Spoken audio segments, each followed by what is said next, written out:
When historian Claire Lawson first laid eyes on Notley Abbey, the former country retreat of Vivien Leigh and Laurence Olivier, she was entranced.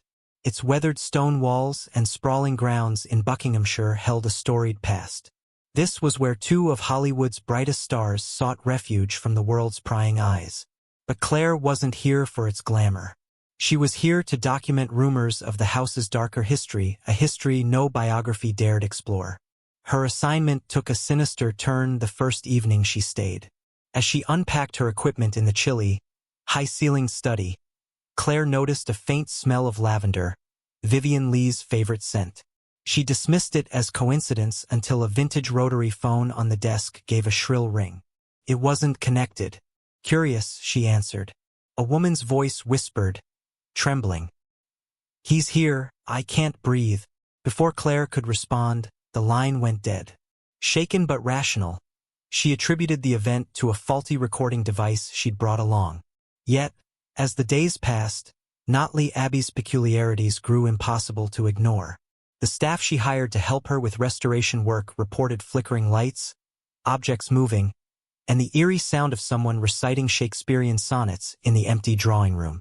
One morning, Claire found muddy footprints leading from the garden into Vivien's old bedroom. No one had been outside. One night, determined to debunk the whispers, Claire set up cameras in every major room. She stayed awake until 2 a.m., combing through footage on her laptop. That's when she noticed it just behind her in the study, a shadow crossing the wall. Claire spun around. The room was empty. The unease clawed deeper. Locals spoke of Vivien's later years, marred by her mental health struggles, and hinted at how the walls of Notley Abbey absorbed her despair.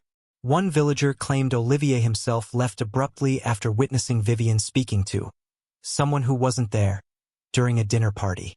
Claire dug deeper into the home's archives, discovering that the estate was built atop a medieval priory, where monks once recorded alleged visitations by shadowy figures. The most chilling account came from the 1940s during Leigh and Olivier's time. A former maid had fled the house after seeing a figure standing at the foot of Leigh's bed, a tall man in an old-fashioned monk's cowl, his face obscured. In the final days of her stay, Claire could barely sleep. Every night, the lavender scent grew stronger, and whispers filled the air. She decided to confront whatever haunted the house. Equipped with a flashlight, Claire descended into the basement, where Vivien was rumored to have spent hours alone. As she scanned the room, she noticed faint writing on the far wall. Carved into the stone in jagged, uneven letters was the phrase, "I belong to him now." Behind her, the door slammed shut. Her flashlight flickered, and for a brief moment, she saw him. A figure cloaked in darkness, his hollow eyes piercing through the veil of time. He raised an accusing hand toward her, then vanished as the light died completely. When Claire was found the next morning, the staff reported she was pale and muttering incoherently about Vivien's debt and the man in the shadows. She left Notley Abbey that same day, abandoning her project entirely. Today, Notley Abbey remains a popular venue for weddings and film shoots. But some say that if you visit late at night, you might hear the phone ring or catch the faint smell of lavender. Few dare stay long enough to see what comes next. In the weeks after Claire fled Notley Abbey, she couldn't shake the feeling that something had followed her.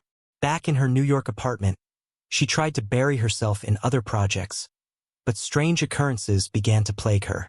At first, it was subtle, a light bulb bursting as she entered a room or the smell of lavender wafting through her living room. She told herself it was her imagination, residue from the stress of her trip. Then one evening, while reviewing photos from the Abbey on her laptop, she spotted something that made her blood run cold. In a wide-angle shot of the main hall, captured in a moment of daylight, a faint silhouette stood at the top of the staircase. It wasn't a trick of light or shadow, it was unmistakably the same cloaked figure she'd seen in the basement. She slammed the laptop shut, her heart pounding. Yet, as terrified as she was, Claire's curiosity burned brighter. What was Vivien Leigh hiding in that house? Why did Olivier leave so abruptly, never to return? And who or what was the figure that haunted them both? Determined to find answers, Claire turned to an old friend, Dr. Nathaniel Ward, a parapsychologist with a reputation for uncovering truths in the unexplainable. He listened carefully as she recounted her experiences, his expression growing darker with every detail. "Claire," he said finally, "this isn't just a haunting. It sounds like a connection formed between you and whatever entity resides in that place. If it followed you, it means it has unfinished business with you." The words unsettled her more than she cared to admit, but they also solidified her resolve. With Nathaniel's guidance, Claire began poring through historical records, searching for any clue about Notley Abbey's spectral inhabitant. The deeper they delved, the more disturbing the story became. They uncovered reports of other visitors to the estate who claimed to see the same figure, a man in a monk's robe, his face always hidden. His presence was often accompanied by whispers or, more chillingly, the sensation of suffocation.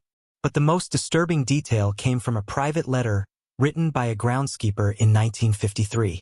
"I've seen her," the letter read, "Miss Leigh, wandering the grounds at night, her face pale as the moon. She whispers to herself, 'He's watching me.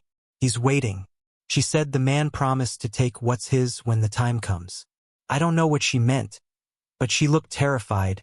Claire's nights grew more restless as she and Nathaniel pieced together fragments of the house's story. The lavender smell now followed her everywhere, and the whispers grew louder, as though the entity was growing impatient. Then, one night, she woke to find her bedroom bathed in the faint, golden glow of candlelight. On her desk, arranged with perfect precision, was a single sheet of paper. Written in trembling, looping handwriting was the phrase, "I belong to him now." Her hands shook as she called Nathaniel, who insisted they meet immediately. When Claire arrived at his office, he looked ashen, holding an old photograph he had uncovered from the Abbey's archives. "This was taken in the 1930s, he said, sliding the photo across the desk. It was an image of Vivien Leigh sitting in the garden. But Claire's attention was drawn to the background. Standing behind a window, barely visible, was the same cloaked figure she'd seen in the basement and in her own apartment. Nathaniel's voice dropped to a whisper. "Claire, the figure isn't tied to Notley Abbey. It's tied to her. And now it's tied to you." Before Claire could respond, the lights in Nathaniel's office flickered. A cold draft swept through the room, carrying with it the unmistakable scent of lavender. Nathaniel stood abruptly, his eyes darting around as the sound of distant whispers filled the air. "Did you hear that?" he asked, his voice trembling. Claire didn't answer. Her gaze was fixed on the shadow forming in the corner of the room, a shadow that seemed to grow taller with every passing second. "Don't forget to subscribe and like if you liked this story." Nathaniel's voice cracked through the growing tension. "Stay behind me," he said, inching toward the desk to grab a small iron cross he kept as a precaution in his line of work. But Claire couldn't move. Her eyes remained locked on the shadow, which now seemed to ripple as if alive, spreading across the walls like an oil spill consuming the light. The whispers grew louder, but they weren't coming from the room anymore. They were inside her head, disjointed fragments of pleas and accusations, overlapping and spiraling into a maddening cacophony. "You shouldn't have come. You can't leave. He knows your name. Claire!" Nathaniel's shout snapped her out of her trance. The shadow lunged forward, snuffing out the room's light completely. For a moment, there was nothing but darkness.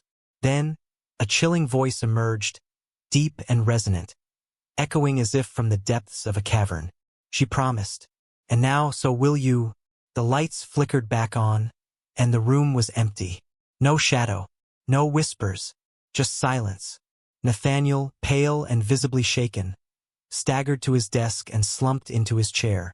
This isn't a spirit," he whispered, his eyes darting nervously to the door as if expecting it to burst open. "It's something older, stronger. I don't think it's bound by time or place." Claire's hands trembled as she reached for her bag. She pulled out the photograph of Vivien Leigh, her eyes now drawn to the actress's expression. Vivien wasn't smiling in the photo. Her face, though beautiful, was tense, her eyes wide with a mixture of fear and defiance. "What do you mean?" Claire asked, her voice barely audible. Nathaniel hesitated before answering. "I mean, it wasn't just Vivien who was haunted. She wasn't the first, and she won't be the last. Whatever this thing is, it latches onto those who dare to see too much. It doesn't just haunt places, it haunts people. Claire swallowed hard. The implications settled like a weight in her chest. So what do we do? How do we stop it? Nathaniel didn't answer immediately. Instead, he opened a drawer and pulled out a leather-bound journal. Its pages yellowed and brittle. This belonged to one of the priory's monks, he explained. It details their encounters with what they called the Watcher in Shadows. They believed it was a harbinger, a collector of souls who interfered in moments of profound human despair. They tried to banish it, but he trailed off, flipping to a page filled with jagged, hurried handwriting. Claire leaned closer to read. The passage was stark. To confront the Watcher is to invite ruin. It feeds on fear, despair, and guilt, tethering itself to those who carry darkness in their hearts. Cannot be destroyed, can only be appeased. Appeased. The word echoed in Claire's mind. What does that mean? She asked, her voice tight. Nathaniel hesitated again, his eyes meeting hers. It means someone has to give it what it wants. And I don't think it's after me. Before Claire could respond, the lights flickered once more. This time, the faint smell of lavender was stronger, almost suffocating. A deep chill enveloped the room as a low, guttural hum began to vibrate through the walls. Nathaniel stood abruptly, grabbing her arm. We need to leave. Now. But as they turned toward the door, it slammed shut with a force that rattled the windows. Claire's breath caught in her throat as a line of words began to etch themselves across the wall before them, as though an unseen hand were carving them into the plaster. You cannot escape what you've promised. Nathaniel tried the door, but it wouldn't budge. He pounded on it desperately, his shouts echoing over the hum. Claire turned back to the wall, unable to look away as the carved letters began to glow faintly, their meaning sinking deep into her chest. This wasn't just a haunting. It wasn't about Vivien or Notley Abbey anymore. The Watcher wasn't waiting for her to confront it. It was already inside, unraveling her from within. Somewhere in the distance, or perhaps from within her own mind, she heard that same chilling voice again, softer this time, almost tender. She gave herself to me willingly. Will you? Nathaniel's voice cut through the growing tension. Don't answer it, he hissed, as if the entity could hear their every thought. Claire wasn't sure what it was, but his fear was contagious. Her heart raced as the walls seemed to hum, vibrating with energy that made her teeth chatter. Then, a sudden stillness. The silence pressed down like a physical weight. The glowing words on the wall dimmed, leaving behind faint scorch marks. Claire turned toward Nathaniel, her breathing shallow. What does it want from me? She whispered, her voice trembling. Nathaniel shook his head. It doesn't just want you. Needs you. Before she could demand an explanation, the lights flickered again. But this time they didn't return. Instead, the room filled with an unnatural glow, a faint, golden haze that didn't seem to have a source. And then they saw it. In the corner of the room, the shadows began to twist and coil, forming a shape that was almost but not quite human. The figure was tall, its cloaked form blending into the dark like smoke against night. Its face remained obscured, but its presence was overwhelming, radiating a suffocating mixture of dread and authority. Nathaniel stepped in front of Claire, holding the iron cross like a lifeline. Stay back, he shouted, his voice cracking. The figure didn't move, but its head tilted slightly, as if amused. The whispers returned, louder now, overlapping and circling like a storm. Claire clutched her ears, but no amount of pressure could block them out. Nathaniel's hand began to shake. The iron cross glowed faintly before turning red-hot, forcing him to drop it with a hiss of pain. The figure's attention shifted to Claire. She felt it before she understood it, a pull, like a thread being drawn from her chest. Her breathing grew shallow, her knees buckling as an overwhelming wave of memories surged to the surface. Arguments, regrets, moments she'd buried deep, all now laid bare. The figure leaned closer, its cloaked form towering over her. You carry her guilt, it murmured, its voice reverberating through her skull. Claire's vision blurred as the scent of lavender filled her senses, sharp and suffocating. Images flashed before her eyes: Vivien Leigh, pale and trembling, pacing the halls of Notley Abbey. Laurence Olivier, shouting at someone unseen. The figure, always in the shadows, watching. "She made a deal, didn't she?" Claire gasped, forcing the words out. Her voice was hoarse, barely audible over the rising whispers. The figure didn't answer, but she didn't need it to. The pieces were falling into place. Vivien hadn't just been haunted, she had bargained with something far older and darker than herself. And now it had turned its gaze on Claire. Nathaniel grabbed her arm, pulling her toward the door. "Whatever it's after, you can't give it what it wants," he shouted, his voice tinged with panic. But Claire wasn't sure she could resist. The pull was growing stronger, the thread in her chest unraveling faster. She stumbled, her vision darkening at the edges. Then, in the glow of the figure's presence, she saw something she hadn't noticed before. A faint outline in the air, like a doorway or a tear in reality itself.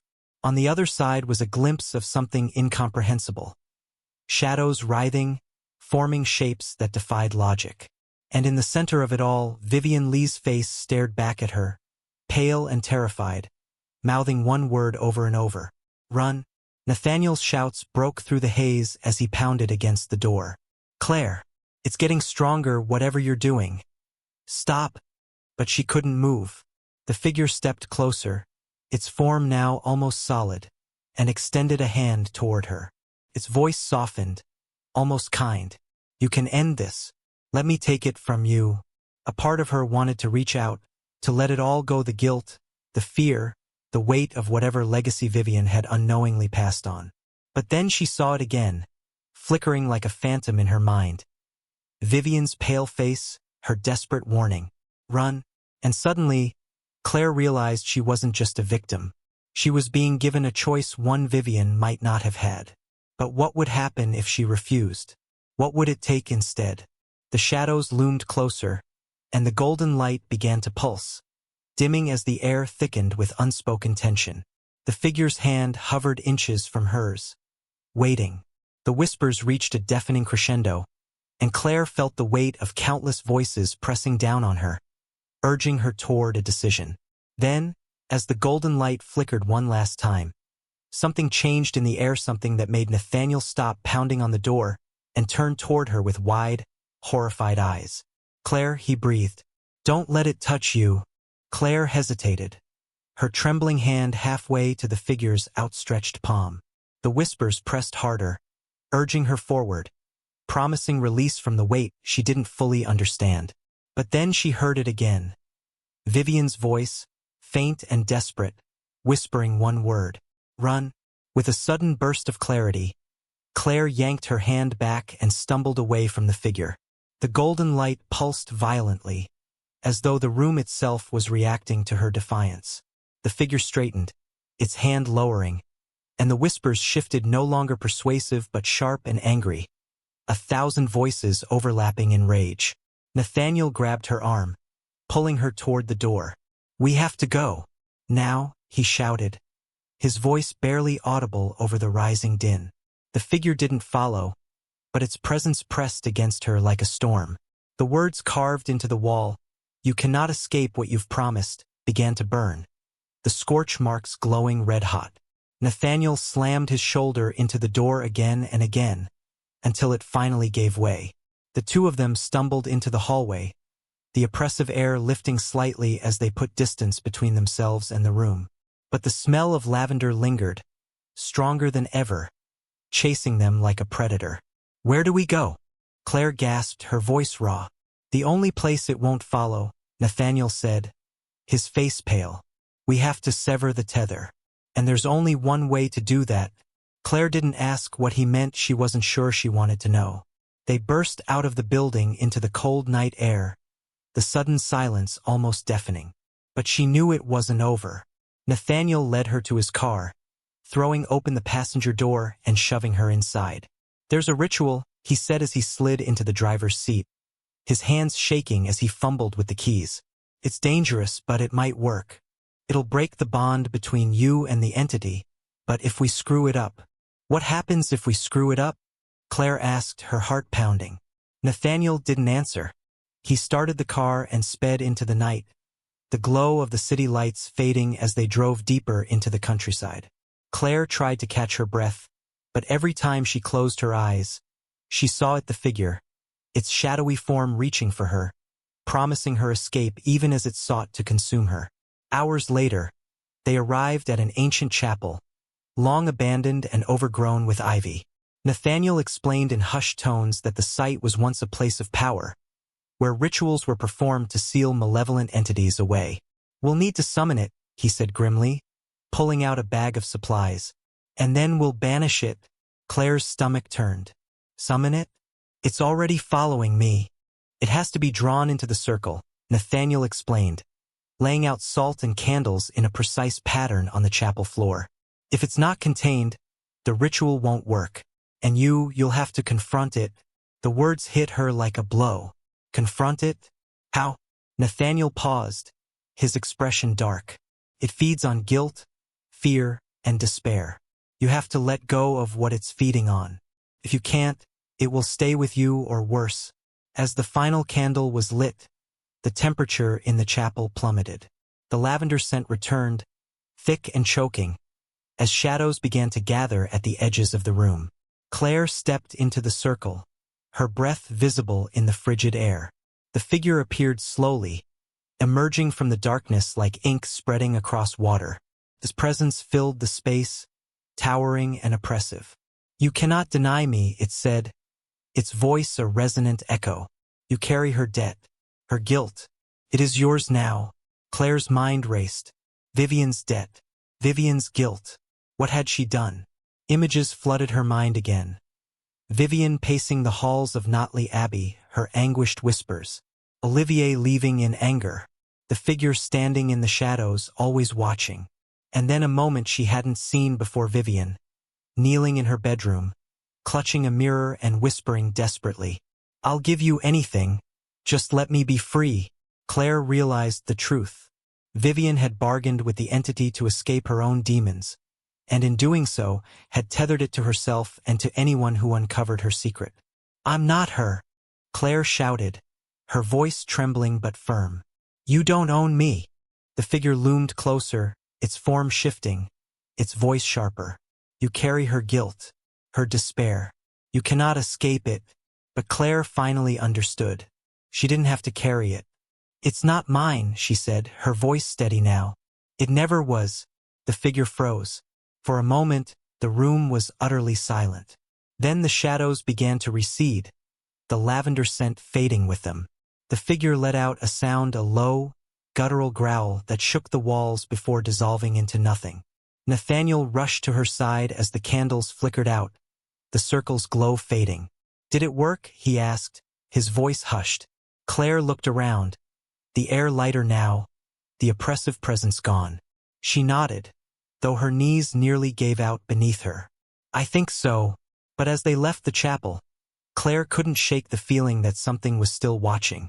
In the faint reflection of the car's rearview mirror, for just a moment, she thought she saw a shadow move.